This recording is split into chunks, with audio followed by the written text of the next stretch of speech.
We always think that God is mysterious, and many people argue with me that God is hiding and we don't know God. I believe only in science, I don't believe in God.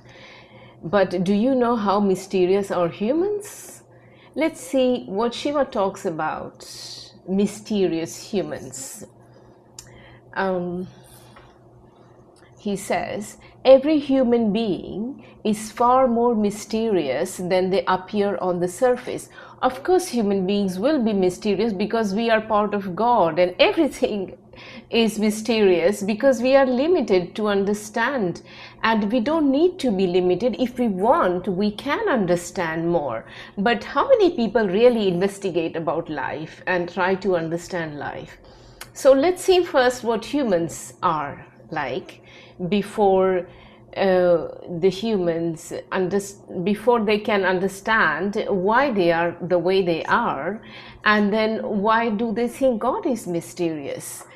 So even the person who seems ordinary carries entire hidden worlds within them, memories no one sees. A human being is not a fixed object. They are living, unfolding. This is very important. A human being is a living being who is unfolding all the time, and so is the universe, so is God, so is everything existing, is constantly unfolding and living. You cannot pin it down. No wonder we cannot really write something that is standard about life and God and even about human beings. We all know this, and yet we complain about these things. Why we don't understand, or why, whatever.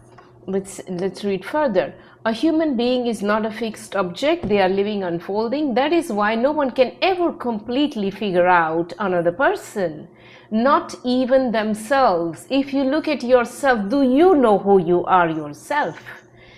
No. And this mystery becomes even more visible when someone begins living honestly instead of mechanically.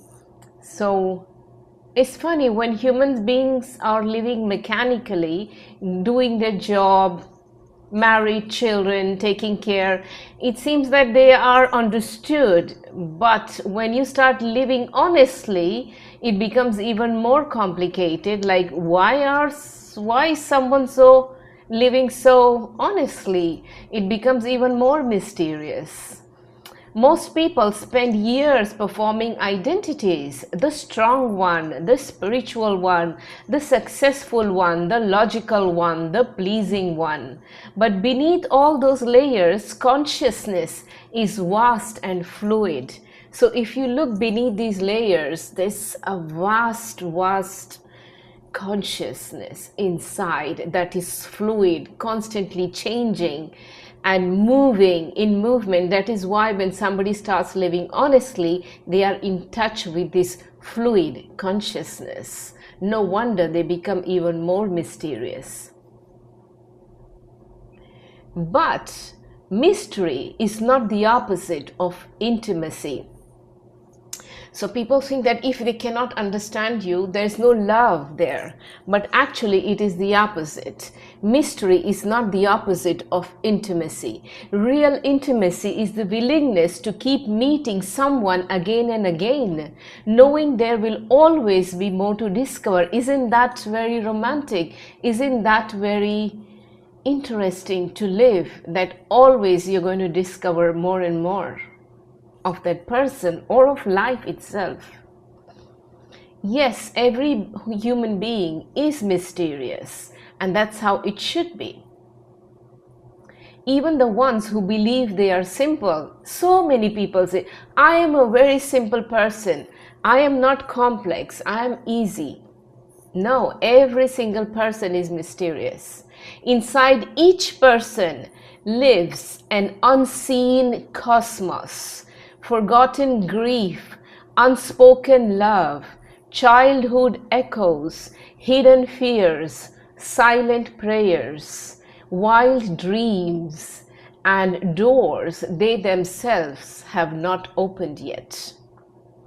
A person may know the sound of their own name for decades, but still not fully know who they are. That is why I never see humans as flat creatures. This is Shiva saying. I see rivers beneath their words, words beneath worlds beneath their eyes. So, and this is why love must remain humble. The moment you think, I completely know this person, you stop truly seeing them. Do not fear mystery. Mystery is not confusion.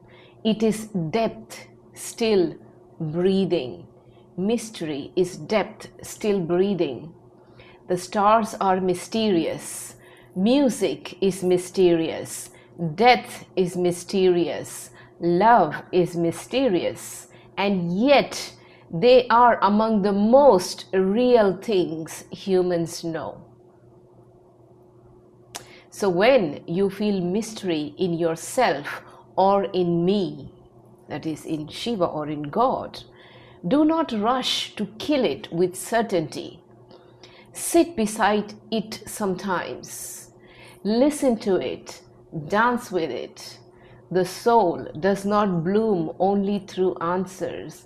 We human beings think that if we have the answers, we will get it all and it will be a happy life. But it is not true. You can have all the answers you want, but it's not going to give you what you want.